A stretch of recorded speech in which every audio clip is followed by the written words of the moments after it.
तमिलनाडु के मुख्यमंत्री स्टालिन के बेटे और करुणानिधि के पोते उदयनिधि का ये कहना है कि सनातन धर्म को ख़त्म कर देना चाहिए। इसका मतलब तमिलनाडु में सनातन धर्म ख़त्म हो जाएगा तो क्या होगा? क्रिश्चियनिटी बढ़ेगा और इस्लाम बढ़ेगा। वो उस क्रिश्चियनिटी को बढ़ाने का कोशिश कर रहा है कि सभी को एक समान नहीं मानता, महिला पुरुष को एक समान नहीं मानता, जो एक दूसरे के प्रति भेदभाव सिखाता है। वो उस क्रिश्चियन का सपोर्ट कर रहे हैं जहाँ पे दोनों फिरकों के लिए चर्च अलग अलग होता है। तमिलनाडु में सनातन धर्म अगर ख़त्म हो जाएगा तो इसका मतलब इस्लाम धर्म बढ़ेगा, और इस्लाम धर्म अगर बढ़ेगा उसका मतलब सिया सुन्नी का मस्जिद अलग अलग होता है, सिया सुन्नी का कब्रिस्तान अलग अलग होता है। और जहाँ इस्लाम में सबको एक समान नहीं माना जाता, महिला पुरुष को एक समान नहीं माना जाता, उसको बढ़ाने का कोशिश कर रहा है और सनातन धर्म को मिटाने का कोशिश कर रहा है। कभी भी करुणानिधि के परिवार के लोग आज तक घूसखोरी ख़त्म करने का बात किया, मिलावटखोरी ख़त्म करने का बात किया, जमावटखोरी ख़त्म करने का बात किया?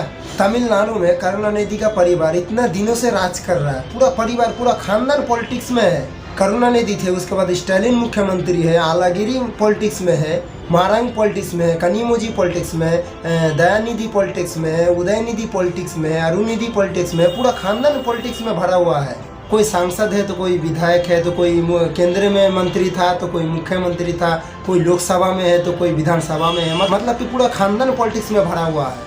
करुणानिधि के खानदान के लोग घूसखोरी ख़त्म करने का बात नहीं करते हैं, मिलावटखोरी ख़त्म करने का बात नहीं करते हैं, जमावटखोरी ख़त्म करने का बात नहीं करते हैं, कालाबाजारी ख़त्म करने का बात नहीं करते हैं। करुणानिधि के खानदान के लोग कभी अवैध निर्माण को रोकने का बात नहीं करते हैं। सड़क के किनारे इतना मजार बन रहा है, इतना चर्च बन रहा है, इतना मस्जिद बन रहा है, इतना कब्रिस्तान बन रहा है, इतना दरगाह बन रहा है, लेकिन कभी भी करुणानिधि के खानदान के लोग एक व्यक्ति को आप दिखाइए कि इसके खिलाफ चर्चा किया हो। लेकिन हाँ, सनातन धर्म खत्म हो एक करुणानिधि खानदान का अल्टीमेट टारगेट है, जिसको अभी बोल दिए उदयनिधि ने कि हाँ ख़त्म कर देना चाहिए सनातन धर्म को। तमिलनाडु में अपराध बढ़ रहा है, भ्रष्टाचार बढ़ रहा है, किडनैपिंग बढ़ रहा है, दहेज हत्या बढ़ रहा है, SC ST के मुकदमा बढ़ रहा है, कन्वर्जन इतना तेजी से फैल रहा है, काला जादू अंधविश्वास इतना तेजी से फैल रहा है। तमिलनाडु के हर जिले में बहुत तेजी से क्रिश्चियनिटी बढ़ रहा है। तमिलनाडु का हर जिले का डेमोग्राफी बदल रहा है। अगर आप डिस्ट्रिक्ट वाइज देखेंगे, जितने भी जिले हैं तमिलनाडु में, आपका हरियालूर, चेंगलपट्टूर, चेन्नई, कोयम्बटूर, कुडालोर, धर्मापुरी, कलाकुच्ची, कांचीपुरम, कन्याकुमारी, करूर, कृष्णागिरी, मदुराई, मयिलादुराई, हर जिले में रोहिंग्या घुसपैठ बढ़ रहा है, बांग्लादेशी घुसपैठ बढ़ रहा है, क्रिश्चियनिटी बढ़ रहा है, इस्लाम फैल रहा है, तमिल कल्चर ख़त्म हो रहा है, तमिल रीति रिवाज ख़त्म हो रहा है, तमिल व्यवहार ख़त्म हो रहा है, तमिल भाषा कमज़ोर हो रहा है। लेकिन करुणानिधि के खानदान इसमें कभी नहीं बोलते हैं। लेकिन हाँ, उसको सनातन ख़त्म करना है, उनको शंकर भगवान का अस्तित्व ख़त्म करना है, उनको भगवान विष्णु का अस्तित्व ख़त्म करना है, उनको शैव को ख़त्म करना है, विष्णु को ख़त्म करना है, उनको सनातन धर्म ख़त्म करना है, हिंदुओं को ख़त्म करना है। तमिलनाडु में नागपट्टनम, नमक्कल, नीलगिरी, पेरम्बलूर, पुडुकोट्टाई, रामनाथपुरम, रानीपेट, सलेम, शिवगंगाई, तेनकासी, थंजावुर, थेवी, थूथुकुडी, थिरुचिरापल्ली, तिरुवल्ली, थिरुपुतूर, हर जिले की डेमोग्राफी बदल रहा है। बहुत तेजी के साथ डेमोग्राफी बदल रहा है। रोहिंग्या घुसपैठ आके वहाँ बस रहा है, बांग्लादेशी घुसपैठ आके वहाँ बस रहा है, नए नए मदरसा बनता जा रहा है, नए नए चर्च बनता जा रहा है, नए नए मिशनरी स्कूल खुलता जा रहा है, अवैध कब्रिस्तान बन रहा है, अवैध मजार बन रहा है, अवैध चर्च बन रहा है, अवैध दरगाह बनता जा रहा है। तो अगर सनातन धर्म खत्म हो जाएगा तो करुणानिधि के परिवार को ये भी बताना चाहिए, स्टालिन को, मारन को, दयानिधि को, उदयनिधि को, सबको ये बताना चाहिए कि आखिर वो इस्लाम को बढ़ाना चाहता है तमिलनाडु में, ना क्रिश्चियनिटी को बढ़ाना चाहता है। वो मणिपुर, नागालैंड, मिजोरम जैसा क्रिश्चियन स्टेट बनाना चाहता है तमिलनाडु को, या कश्मीर जैसा इस्लामिक स्टेट बनाना चाहता है। आखिर वो चाहता क्या है? तमिलनाडु में तिरुपुर, तिरुवल्लूर, तिरुवनमलाई, तिरुवारूर, बेल्लुपुरम, विरुधनगर, पूरे तरीके से डेमोग्राफी बदल रहा है। तमिल रीति रिवाज कमज़ोर हो रहा है, तमिल भाषा कमज़ोर हो रहा है, तमिल कल्चर कमज़ोर हो रहा है। और तमिल का मतलब सनातन कल्चर, और तमिल कल्चर कमज़ोर हो रहा है मतलब सनातन कल्चर ख़त्म हो रहा है। इसीलिए मैं तमिलनाडु का जनता से निवेदन कर रहा हूँ कि इसके झांसे में मत आइए, इसके खिलाफ आवाज़ उठाइए। हमारे पूर्वजों ने बहुत मुश्किल से सनातन संस्कृत को बचाया था, नहीं तो ये मुगलों ने हमारे सनातन संस्कृत को ख़त्म कर दिया होता। हमारे पूर्वजों ने 500 से 600 साल तक मुगलों को झेला, उसके बाद अंग्रेज़ों को झेला, उसके बाद हमारे संस्कृत को हम लोगों को बचा कर रखा था। हमारे पूर्वजों के कारण हमारे माताएं बहनें सिंदूर लगाते हैं, गजराए लगाते हैं, मंगलसूत्रों पहनते हैं। रक्षा हम लोग पहनते हैं, जनेऊ पहनते हैं, सब कुछ कर रहे हैं, लेकिन नोटजीबी और नोटजीबी नेता, खास तौर पे तो करुणानिधि का जो खानदान है, जिसके पास हजारों करोड़ का अवैध संपत्ति है, हजारों करोड़ की बेनामी संपत्ति है, काला धन है, आयसरिक संपत्ति है, वो कास्ट के आधार पे बांट के, रिलीजन के आधार पे बांट के, लैंग्वेज के आधार पे बांट के सनातन संस्कृत को ख़त्म करना चाहता है। दुर्भाग्यवश कि जिसने कहा कि सनातन धर्म को ख़त्म करेंगे, उसका इतना हिम्मत नहीं हुआ कि अभी तक इस्लाम धर्म को ख़त्म करने के बारे में बताएं। उसने कभी ये नहीं कहा कि हम इस्लामिक धर्म को ख़त्म कर देंगे। करुणानिधि का परिवार में किसी का हिम्मत नहीं है, वो सिर्फ इतना कह दे कि हम इस्लाम को ख़त्म कर देंगे, क्रिश्चियन को ख़त्म कर देंगे या वो दूसरे जात को ख़त्म कर देंगे, लेकिन हाँ, सनातन धर्म को ख़त्म करने के लिए वो धमकी दे रहे हैं। तो इसीलिए मैं सरकार से निवेदन कर रहा हूँ कि कानूनों को बदलिए और तत्काल जो सनातन धर्म को ख़त्म करने का धमकी देता है, उसके खिलाफ एक कड़ा से कड़ा कानून बनाइए। ये जो परिवारवाद है, इसको विधायक बनने के लिए, सांसद बनने के लिए या मंत्री बनने के लिए ऑल इंडिया लेवल पे एक टेस्ट करवाइए। जैसे टीचर के लिए सीटेट हो सकता है ऑल इंडिया लेवल पे, जैसे कलेक्टर बनने के लिए IAS का एग्ज़ाम होता है, तो वैसे ही सांसद विधायक बनने के लिए ऑल इंडिया लेवल पे एग्ज़ाम क्यों नहीं हो सकता है? पार्षद प्रधानमंत्री बनने के लिए क्यों नहीं हो सकता है? ये सांसद विधायक बनने के लिए क्वालिफिकेशन क्यों नहीं तय होना चाहिए?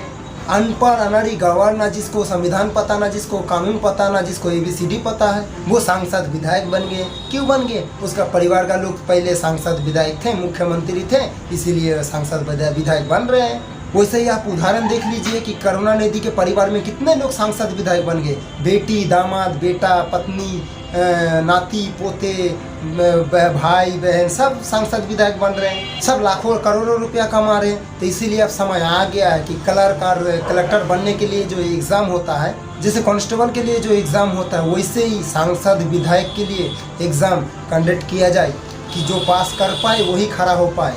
साथियों, ये जो करुणानिधि का जितने भी खानदान है, सब सांसद विधायक बन चुके हैं, सब पॉलिटिक्स में अपना अपना जगह बना चुका है और अपने लिए लाखों करोड़ों का संपत्ति बना चुका है, बेनामी संपत्ति, आयसरिक संपत्ति, काला धन जमा लिया है। और अभी जो कि सनातन धर्म को ख़त्म करने के लिए निकल पड़ा है, जिस तरीके से बयान दिया था दोस्तों कि सनातन धर्म एक डेंगू मलेरिया का तरह है, कोरोना का तरह है, कि लोगों को तकलीफ़ पहुंचाता है, कि सनातन धर्म एक ऐसा धर्म है कि इन्फेक्शन की तरह बढ़ रहा है, इसको ख़त्म करना चाहिए।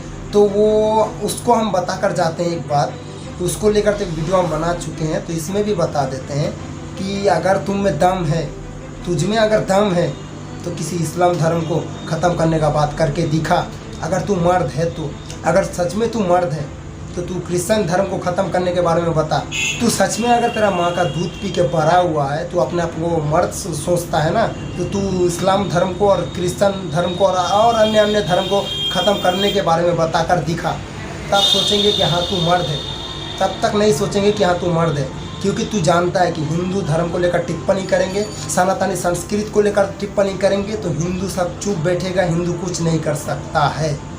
तो साथियों, आप लोगों को बता रहे हैं कि इसके खिलाफ आवाज़ ज़रूर उठाइए। इन जैसे बहुत सारे सांसद विधायक को देखते हैं, किसी मुख्यमंत्री का बेटा को देखते हैं या किसी मुख्यमंत्री का रिलेटिव कोई सांसद विधायक पार्षद प्रधान को देखते हैं कि हमारे भारतीय सनातनी संस्कृति को लेकर टिप्पणी करता है, हिंदू धर्म को लेकर टिप्पणी करता है, हिंदुओं का आस्था पर ठेस पहुँचाना चाहता है। इनके लिए आप आवाज़ ज़रूर उठाइए। आप लोगों से प्लीज़ निवेदन करते हैं, कोई अगर हमारे संस्कृति को, हमारे धर्म को लेकर टिप्पणी करेगा, कुछ अनाप शनाप बोल देगा, तो उसका वीडियो हम लोग शेयर करेंगे, पोस्ट करेंगे ट्विटर पे। लिखने से हमारे धर्म का जो टिप्पणी चल रहा है, हमारे धर्म को लेकर जो इतना विवाद चल रहा है, ये ख़त्म नहीं होगा, इसका अस्थायी समाधान नहीं होगा जब तक आप लोग आवाज़ नहीं उठाइएगा। तो आप लोगों से प्लीज़ निवेदन करते हैं कि आप लोग बहुत सारे ग्रुप में जुड़े हुए हैं, कन्वर्ट हैं, बहुत बड़े बड़े हिंदू संगठन से जुड़े हुए हैं, किसी बड़े बड़े ग्रुप से जुड़े हुए हैं, लेकिन उस ग्रुप में क्या करते हैं, किसी वीडियो दिखाई देता है अपने धर्म के बारे में, हिंदुओं के बारे में,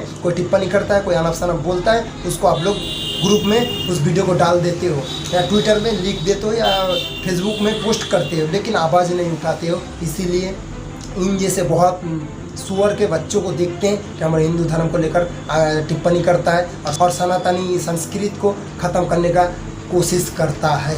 और मेरे बारे में बता दूं कि मैं इतना क्यों बड़बड़ कर रहा हूँ सनातनी धर्म के लिए, सनातन के लिए, हिंदुओं के लिए क्यों इतना लड़ाई कर रहा हूँ। जो मेरा लड़ाई चल रहा है धर्म परिवर्तन और जिहादी और घुसपैठी के साथ, क्योंकि ये जिहादी घुसपैठी धर्म परिवर्तन ही हिंदुओं को तकलीफें पहुंचाता है। अब किस प्रकार का तकलीफें पहुंचाता है इस वीडियो में नहीं बताएंगे, दूसरे वीडियो में बताएंगे। लेकिन इस वीडियो में आप लोगों से निवेदन करते हैं कि प्लीज़ आवाज़ उठाइए। हम जो आवाज़ उठा रहे हैं, मेरा इसमें कोई फ़र्क नहीं पड़ता, मेरा इसमें कोई लाभ नहीं है, कोई मेरा इसमें कुछ भी इनकम नहीं हो रहा है, फिर भी हम आवाज़ उठा रहे हैं। क्यों?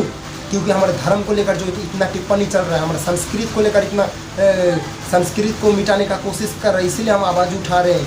और अगर आज आप लोग आवाज़ नहीं उठाइएगा तो आज से 30 साल बाद देखना भारत का परिस्थिति क्या होगा। हम चैलेंज करके बता रहे हैं, लिख के रखना। जिस तरीके से कश्मीर से लोग पलायन किए थे, जिस तरीके से मणिपुर से लोग पलायन किए थे, जिस तरीके से बंगाल से लोग पलायन कर रहा है, जिस तरीके से केरला से लोग पलायन कर रहा है, उसी तरीके से देखना एक दिन भारत से आप लोग पलायन जरूर करोगे। ये मैं चैलेंज कर रहा हूँ, ये लिख के रखना। दोस्तों, आप मेरे बात से अगर आप लोग सहमत हैं तो वीडियो को प्लीज़ 10 दोस्त तक शेयर करना और आगे चलकर बताना, किसी 10 दोस्त तक शेयर कर दें और उन लोगों को बताना अपने देश के लिए, अपने धर्म के लिए, अपने आप के लिए आवाज़ जरूर उठाइए। तो दोस्तों, कहीं से भी इस वीडियो को अच्छा लगा होगा तो वीडियो को लाइक करना, चैनल पर नए हैं तो चैनल को जरूर सब्सक्राइब करना। तो दोस्तों, मिलते हैं कोई अगले वीडियो में नए सोच के साथ, नई एनर्जी के साथ। तब तक के लिए जय हिंद, जय वंदे मातरम, जय सिया राम।